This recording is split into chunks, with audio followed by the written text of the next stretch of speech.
National Grid has a vision to bring clean energy to neighborhoods, improve the lives of residents, and help lessen the impacts of climate change through clean energy hubs across the Northeast.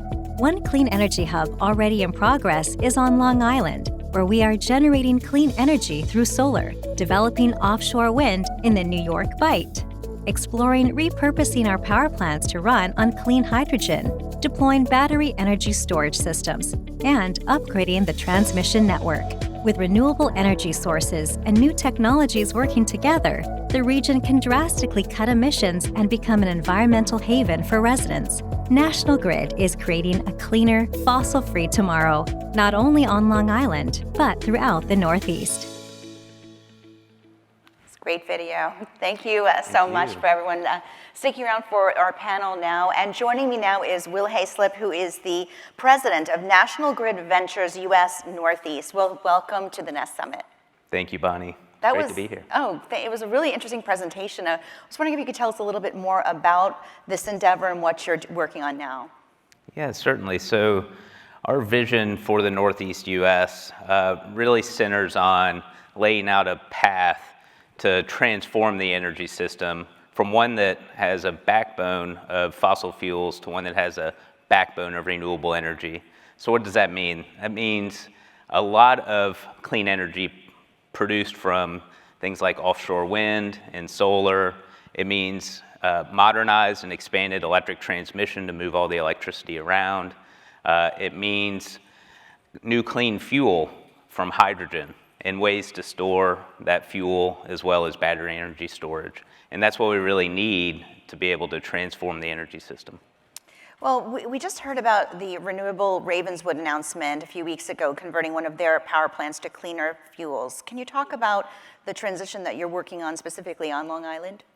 Yeah, certainly. So through the energy transition, as we see more and more sources of clean energy come online and join the grid, our conventional sources of electricity generation, power plants that have been around for decades, fueled by natural gas and oil, will run less and less. So we have quite a few of those power plants on Long Island.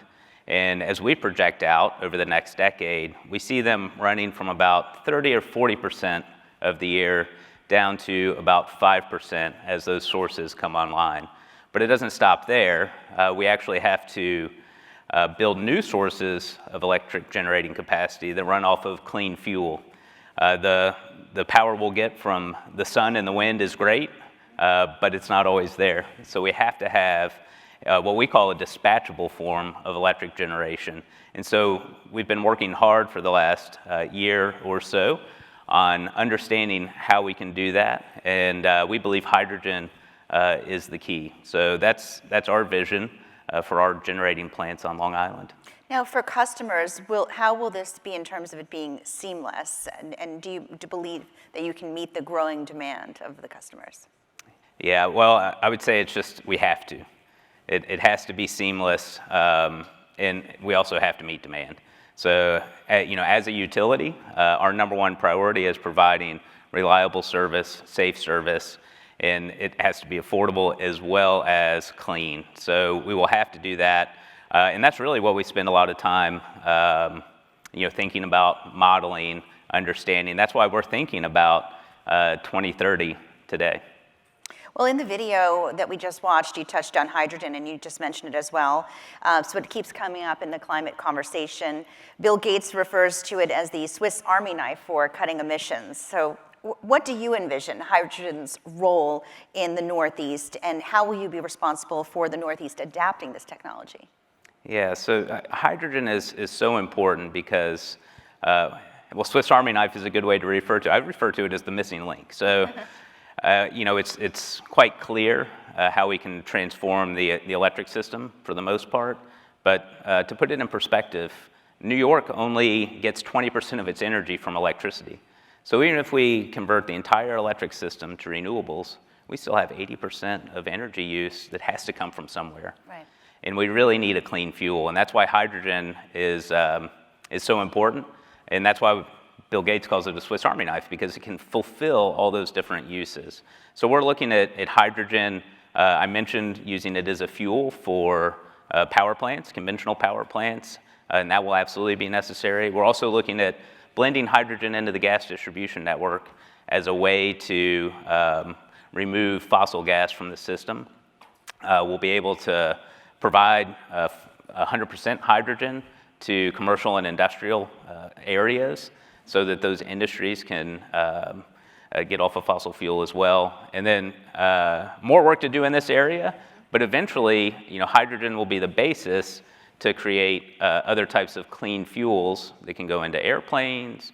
Hydrogen can fuel trucks, trains, other modes of transportation that really aren't suitable for electrification. So that's why it's such an important piece of the equation and why there's so much focus on it today. And it seems like it's of particular use in the Northeast is for all those different reasons that you mentioned. Yeah, the Northeast also has, well, there's a couple of things. When you look at different regions of the country, the Northeast has access to great offshore wind power, and that's critical for making clean hydrogen. The other thing about the Northeast is it's not in the best place of the fossil fuel system that we have today. It's at the end of the line, it's at the end of the pipeline.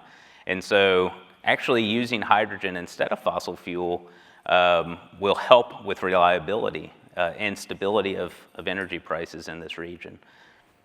Well, through the Infrastructure Investment and Jobs Act, there'll be billions of dollars on the table to fund hydrogen hubs throughout the country. So why do you believe that the Northeast in particular will be well positioned to be a hydrogen hub? Yeah, so a couple of things that I just touched on in terms of resource availability. But beyond that, I think the Northeast has a very collaborative approach. So the states work quite well together, as well as the ecosystem that we have in the Northeast in terms of research and development. We're blessed with some of the best companies, some of the companies that are developing this new technology. And so it's really a region that can pull a lot of different things together and really show how hydrogen can be deployed at scale across the economy. So that's something unique, I think, to the Northeast. You also think about where we are today in New York City. No better place in the United States to really utilize and make good use of hydrogen than a very densely populated area like New York City. So anything else you can talk about with hydrogen? I think that people don't know that much about it. Is it safe, for example? Yeah, well, that's a great question. It's absolutely safe. So hydrogen it's actually been around for a long time, been used in different applications for a long time. So we're used to using it in industrial processes, we're used to handling it. We just haven't done it at scale, but for instance, NASA's been using hydrogen for decades. And so it's something that can certainly be done safely, and it's just a matter of building on that. And we'll absolutely have to get the right regulations in place. The other interesting thing is, if you go back to the 1950s and 1960s, the gas that people used in their homes and businesses back then contained about 50% hydrogen. So, when we think about hydrogen blends in the gas system, we've already done it. What about the environmental impact? Well, I think that's what makes hydrogen so exciting, right? When you burn hydrogen, you just produce water. So it's if you make it the right way, so a lot of the hydrogen that's made today is made from natural gas, from carbon sources, carbon-intensive sources. But the vision here is to make hydrogen from clean, renewable electricity. So you essentially have zero carbon in the process. So just a tremendous environmental footprint. Well, earlier in the year, you introduced your fossil-free vision. How does the Northeast Clean Energy Vision fit into that in terms of what you were originally talking about and what you're doing now? Yeah, so it really builds on the fossil-free vision. So again, our fossil-free vision that we launched earlier this year is about removing fossil gas from our gas distribution systems and ensuring our electric systems are fossil-free by 2050. So that really is focused specifically on that sector of the energy system, which is absolutely critical. We need those options. We need customers to be able to have those choices, especially customers where electrification is either a decision that they can't make or it's a very difficult decision, too costly.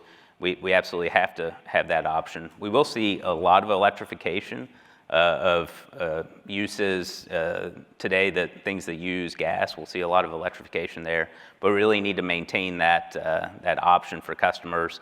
We'll also be able to make it more affordable because we'll be using the existing infrastructure. And so the clean energy vision builds on that by really focusing on the electric sector and connecting the two really through hydrogen. So it kind of shows how the gas distribution energy system, that part of the energy system, is connected to the electric system. So it gets us a long way towards really solving that challenge of transforming the energy system to a backbone of renewable electricity production. Well, you were talking about the people that can't afford to pay their electric bills, for example. So when we're talking about climate change, we need to talk about energy equity. How will Northeast Clean Energy ensure that you enable an equitable future? Yeah, so one of the main reasons that we really put together the vision is so that we could better articulate where all this is headed. And there's a few reasons for that. One, I think about the folks that work in our power plants, who really want to know, well, what's going to happen, while I'm working there over my career. But it also, for the communities that'll be impacted, it allows us to have a better view instead of a project-by-project view of impact. It allows us to understand how will the energy transition at a wholesale level impact communities, so that we can take into account equity, and we can design the system with that in mind, so that we can ensure that we're bringing, say, disadvantaged communities along. So I'll give a specific example. Our joint venture with RWE Renewables to develop offshore wind, it's called Community Offshore Wind. We named it Community Offshore Wind because it's very important that we put the community first. The engineering side of this is actually pretty straightforward now, but the community impact is really where we have to focus. We have to get that right. So some of the things we're doing with Community Offshore Wind, we're partnering with the YMCA on Long Island and New York City to provide swimming lessons in disadvantaged communities. So why is that important? Well, we're talking about working in a marine environment, and being able to swim is a prerequisite. So it's really about ensuring that people have the skills that they need to be able to participate in that future workforce that's part of the clean energy transition. And how else are you connecting with people in the community? I know we were talking about that earlier. It's one thing to put this all out into the public, but it's another to get the engagement back and get the feedback from the people that live there. And that's something that you've been working on for a while. Can you describe some of those actions and some of the feedback that you have been getting that you're able to implement in future policies of what you're working on? Yeah, sure. Another great example from Community Offshore Wind is where we've been out in the community doing beach cleanups. And, it gives you a chance just to engage on an ad hoc basis with folks in the community. And it's amazing the feedback you get. We just had a day of service last week, and, folks just really appreciate that you're there, that you're engaging in the community, and then it's something tangible. But also on Long Island, we've been working on oyster bed habitats. Mm-hmm. So that, the connection to the marine environment is critically important, because that's a huge constituency in terms of fishermen and impacts in the marine environment from offshore wind. So just really taking it that step further to show that not just that we care about any issue, but we care about the specific issues that are important to the community. Well, you mentioned about offshore wind. So National Grid and RWE Renewables are developing offshore wind on the largest seabed lease in the New York Bight through a joint venture called Community Offshore Wind. And tomorrow we're going to have a panel on that, so stay with us for that too. And we'll be hearing from them. But can you tell us how the U.S. is ramping up offshore wind? It's been in the news quite a bit lately. And what is your role supporting growth in offshore wind? Yeah, so we've been looking at offshore wind for quite some time, obviously being in this part of the country where offshore wind will be the single largest source of clean electricity. And it's just great to see the industry really advance and mature at a significant pace. So if you think about where we are today in the US, we have, I think it's something on the order of 42 megawatts of offshore wind compared to, say, 6,000 megawatts that they have in the UK. But we have the same 2030 goal as the UK. So that's a many multiple increase in terms of a growth rate for the US. So it's a huge opportunity, it's a huge challenge, but the industry is responding. So, our role specifically, we have a couple. One is to participate with our partner RWE in terms of developing a large offshore wind project where we can supply that energy, can power over 1.1 million homes and businesses into the Northeast. But also as a utility that manages parts of the energy system in the Northeast US and in the UK, we have to be engaged in the conversation, in the debate about ensuring that our energy infrastructure is prepared.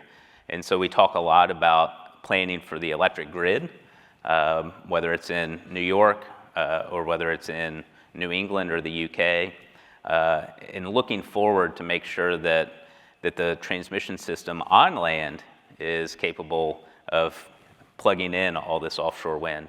So those are a couple of ways. More specifically with the business I lead, we also have a joint venture with several other utilities in New York called New York Transco, where we've prepared and submitted proposals to the entity that operates the electric system in the electric transmission system in New York. They would add 3,000 to 6,000 megawatts of transmission capacity connecting Long Island to the main New York system. And so that's important because Long Island's a great place for offshore wind to go, but then it's an island. So you really need to be able to get that energy off the island and distribute it to other folks in New York so that they can take advantage of that clean energy as well. How does that factor in with the earlier question I was asking you about demand? Because it seems like every year the demand just grows more and more.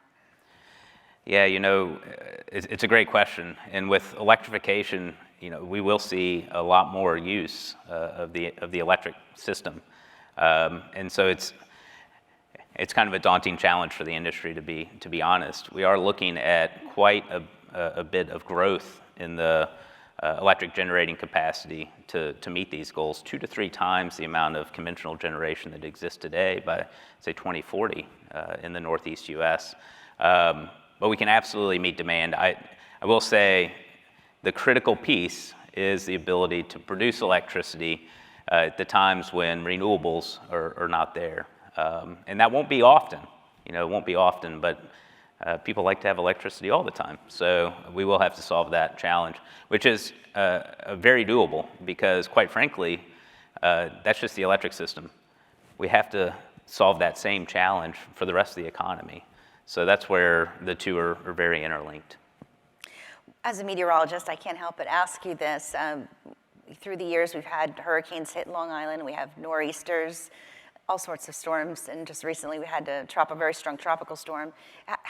What kind of challenges has that posed towards National Grid when you're looking at climate change having these disasters occur more frequently, they're impacting more people, and in my opinion, covering them, many of them are lasting longer, and they're lingering longer, that we're seeing flooding, for example. So how is that something that you're addressing as we continue to deal with climate change and those storms? Yeah, it's very top of mind for us, and so we think about resiliency. So there's resiliency in a couple of different ways. So one is the energy system itself, so having the resources that we can call upon at the right times, and then there's resiliency of the infrastructure. And so we've had to think about how we plan the infrastructure. We've had to think about that differently. Because the storms are, they're stronger, they're more frequent. So we've had to change our planning standards, build to different heights, ensure that we can withstand flooding, we can withstand different winds. And so that's another thing that we've certainly been doing. I've seen that other utilities, around the country and around the world are starting to adopt that as standards in their processes when they plan their infrastructure, is to ensure that they maintain that resilience or build that resiliency in from the beginning. But we have more to do. Is it something that every time there is a storm or that you're learning from and you're gathering information for the next one? Certainly, you want to minimize that, right? I mean, you want to try to forecast as much as possible. But certainly, you take every opportunity to learn and to get better. So, in this region, Superstorm Sandy taught quite a few lessons. They were hard lessons to learn, but if you go out and look at the infrastructure today, you can easily see where those lessons were learned and implemented, as well as thinking about, well, how much worse could it be, so that we're not just building back to something that, with the next superstorm could then be in a challenged situation. I want to go back to the video that we watched earlier and the announcement, and I know you've been busy on many panels throughout this Climate Week. Just to kind of recap in your own words, can you talk about what's been going on and what you've been working on now? Yeah, sure. So, again, laying out the clean energy vision is really important for us so that we can clearly articulate what the transition looks like and help people understand what's the key focus of the energy, what I call transformation, not just the transition, but the transformation, so that we can better understand, again, how that impacts communities and bring the linkage together, right? So the last couple of decades in the industry, we've been really focused on renewables and accelerating the growth of renewables, scaling renewables. But we're at a point now where we know we can get really close with the electric system, but go back to the point I made earlier, that's only 20%. So we know we need to get past that. So that's really what we're working on now, is how do we get to the next next challenge that we need to tackle with the energy transformation. So with the challenges that you've already met so far, has that been something that you're pleased with, or that you're still thinking of in terms of where you are right now? Because it seems like just watching it, this was a big week. I just wanted to kind of touch on that a little bit. Yeah, I think we've made great progress. Both our company, but the industry as a whole. We have more to do, but extremely encouraged with the policy advancements that we've had with the bipartisan infrastructure law and the Inflation Reduction Act. Those policies really help, set the agenda for the industry. And quite frankly, we're now at a point where we're, instead of thinking about what can we do and should we do, we're thinking about, can we get enough workers? Can we get enough materials? So, I think we're at a great spot, but our challenge, it's long term. So we have to stay focused on making sure that we're on track to meet that long-term goal. So we can't really bask in the accomplishments that we've had. We have to get ready for that next challenge. Since the Northeast is such a prime spot for wind energy, do you have other parts of the country looking to you and how you're developing it and how you're implementing it? And are you in touch with different regions where they'd like to do what you're doing here in the Northeast? Yeah, certainly. So off the coast of the Carolinas, a couple of lease areas that were just auctioned off. So speak with them regularly, as well as the Gulf Coast, which was a surprise to some folks that there's robust interest from the states along the Gulf Coast for renewable offshore wind energy. The West Coast looks a bit similar to the Northeast, quite frankly, in terms of having population centers on the coast. So yeah, we're engaged with all those different regions to discuss. And quite frankly, it's a global, offshore wind is a global industry. So National Grid's been fortunate in that we're a global company with our operations in the UK. It's allowed us to have a little bit better access to the offshore wind industry, and we've been able to bring that over to the US as well. Let's go back a little bit to hydrogen. If we can talk more about it, it just still seems very new to a lot of people. Do you find there's a little bit of a learning curve when you're explaining it to the community and how it'll be used? Yeah, we didn't get into all the color wheel of hydrogen, I think they call it, because just about every color used to describe a hydrogen and the different ways it's made. But Yeah, it's interesting because it's the most abundant element on Earth, and everybody learns about it in school. And it's, hydrogen and oxygen make water. But yeah, it's still it's not well known. So we definitely spend some time. I think we usually come back to it's a gas, much like gas that we've been using, fossil gas that we've been using for decades. So we're familiar with how to use it, how to transport it, how to store it, but it does take a little bit of explanation. Yeah, and I think, but that's a good thing because that's a part of the engagement that you'll be having with the community.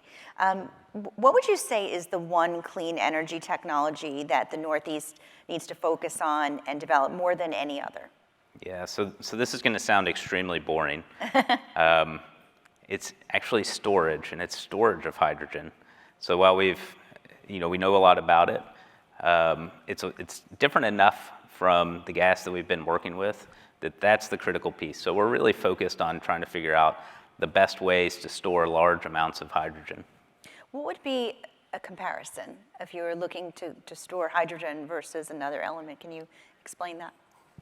Yeah, I'm gonna get these numbers wrong, but just to give you a frame of reference, natural gas, when we liquefy it, you have to have it cooled to say minus 30 degrees Celsius. Hydrogen, it's a minus 250 degrees Celsius. So it's just an order of magnitude in terms of the technology required to condense and liquefy the gas that makes it a bit different. Well, it's really interesting, everything that you're doing and the endeavors, especially in renewables. Is that something that, since you've had a long career in this industry, what about what's happening now is exciting to you? Is it hydrogen, or is it all aspects of renewables? Yeah, I think it is all exciting, but what's really exciting to me, and this has come up a bit this week, is even as recent as a couple of years ago, in this country, we were still debating if all this would happen. And no longer are we really debating if, it's how are we going to make this happen? What's the timeline?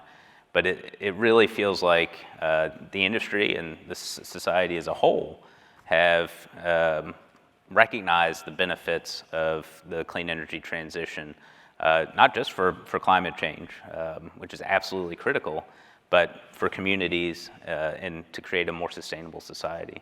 So that's exciting. That's really the most exciting thing to me. I think the technological challenges are still there, but they're easier and easier every day.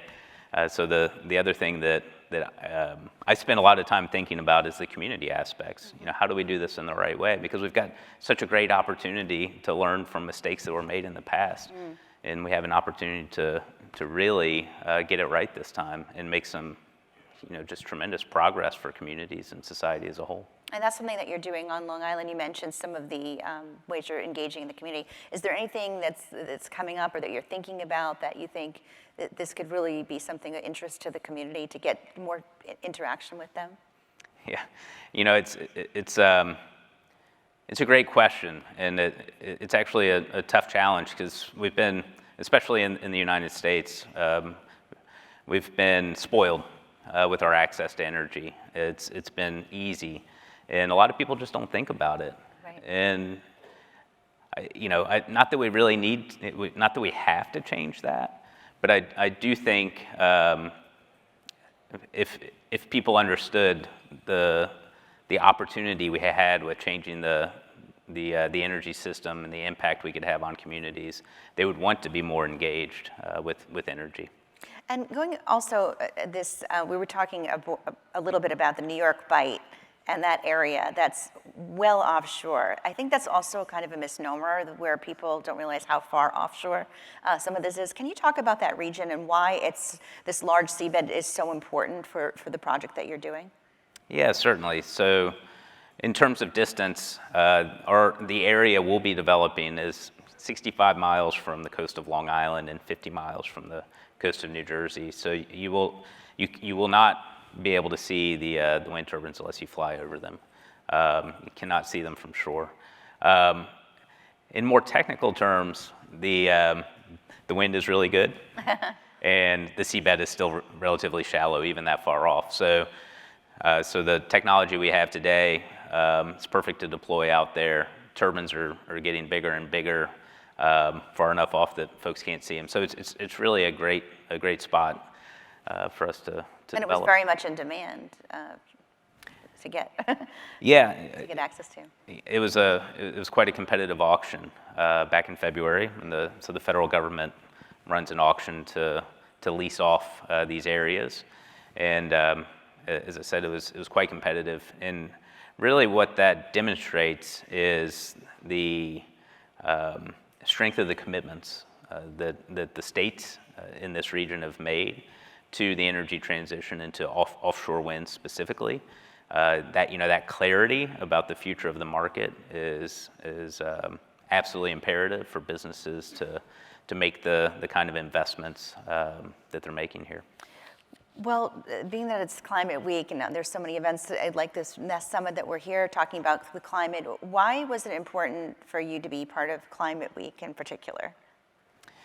Yeah, so Climate Week is an opportunity for us to engage with some of the foremost climate change experts in the world. It's an opportunity to have an open, transparent dialogue, discussion, and really make progress on ways to tackle these challenges. For us, in National Grid, it's all about finding ways to bring affordable, reliable, and clean electricity to our customers. And being at Climate Week is just a great opportunity to make some progress on those tough challenges. And do you see the Northeast truly as kind of an example, a future example, I guess, of a clean energy hub? Like, what would be, if all things worked perfectly, how would you envision that? Yeah, so I'll go back to using Long Island as an example. So we see for Long Island about 5,000 megawatts of offshore wind. And to put that in perspective, we have Long Island has about 5,500 megawatts of conventional generating capacity today, and of that we actually own 2/3. So about 5,000 megawatts of offshore wind, that'll come onto the island and be used most of the time. So about half the time, folks when they're using electricity will just use offshore wind. We will have built more transmission infrastructure in the roadways. Folks won't be able to see it, but we will have built more transmission infrastructure to be able to move that electricity around.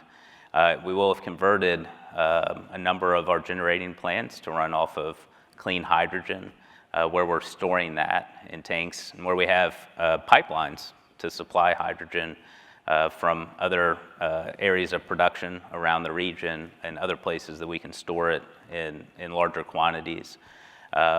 And then we'll also have battery energy storage that'll help regulate the system more or less in real time.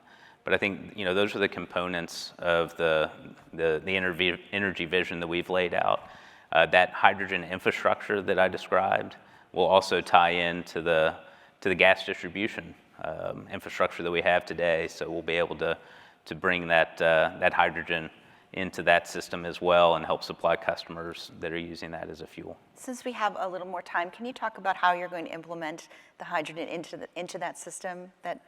And I know it's okay if it gets a little technical, but I think people are interested in that. Yeah, certainly. So I think the technical term is a blending station. So we'll have areas where we're producing hydrogen and connect that through a blending station into the natural gas pipeline. So gas will come up into the blending station with hydrogen and then be injected back into the system. The challenge for us is understanding the pipes that we have in place. So we've been replacing a lot of older pipe, and we've been doing that with newer plastic pipes, which are more suitable to carry hydrogen. So in those areas, we can blend more hydrogen. In the areas that have older pipes, we can't blend quite as much. But I'll also bring in renewable natural gas, because that's a critical element for us in our fossil-free vision. So we've recently conducted and completed a request for information about renewable natural gas supply, and it's very encouraging. There's plenty of supply available, so we can start to procure renewable natural gas and bring that into the system, and that works just like the fossil gas that's there today. So that's something we're extremely excited about and looking forward to get moving on. In the future, we'll take that renewable natural gas and blend it with hydrogen, so that we have a fully fossil-free energy system. So hydrogen's a big part of this vision for a clean energy hub. It certainly is, yeah. Well, it goes back to the concept of a Swiss Army knife. Right. It really can, it can be used in so many different ways, just like a Swiss Army knife.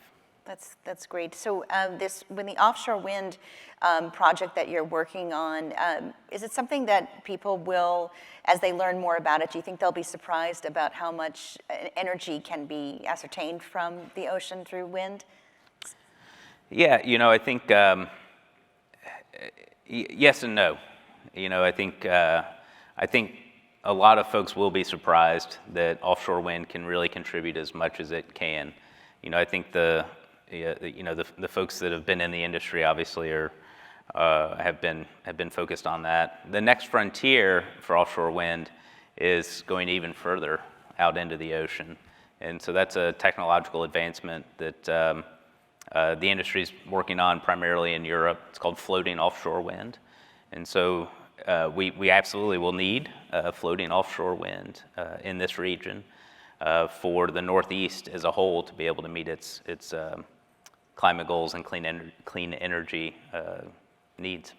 Are you optimistic about this future vision that you're talking about? The technology we're describing is really interesting, that what they're doing in Europe, in terms of that coming here and coming to the Northeast.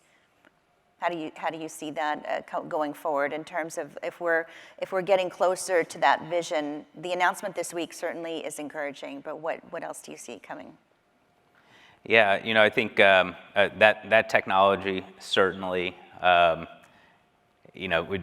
little bit nuts and bolts. We have to build a lot more onshore renewables as well. We've focused on offshore because it's the single largest source it will be the single largest source of clean electricity. And some simple things like extending the life of nuclear plants that we have, where that makes sense. But building more onshore renewables is absolutely critical, and I believe Governor Hochul had an announcement about that today. So we're headed in the right direction, but there's a lot of work to do. There's also plans. Some friends of mine from Hydro-Quebec were here earlier today talking about their project to sell, where they'll be able to sell hydroelectricity to New York City, and they're building a new electric transmission line all the way from Canada to New York City, and so all these things are important.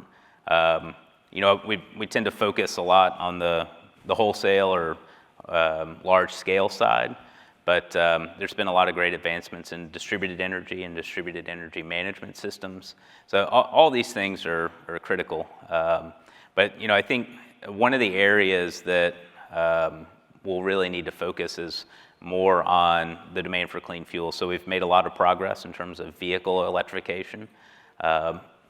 More to do there, but the adoption rates are significantly higher over the last couple of years than initially expected.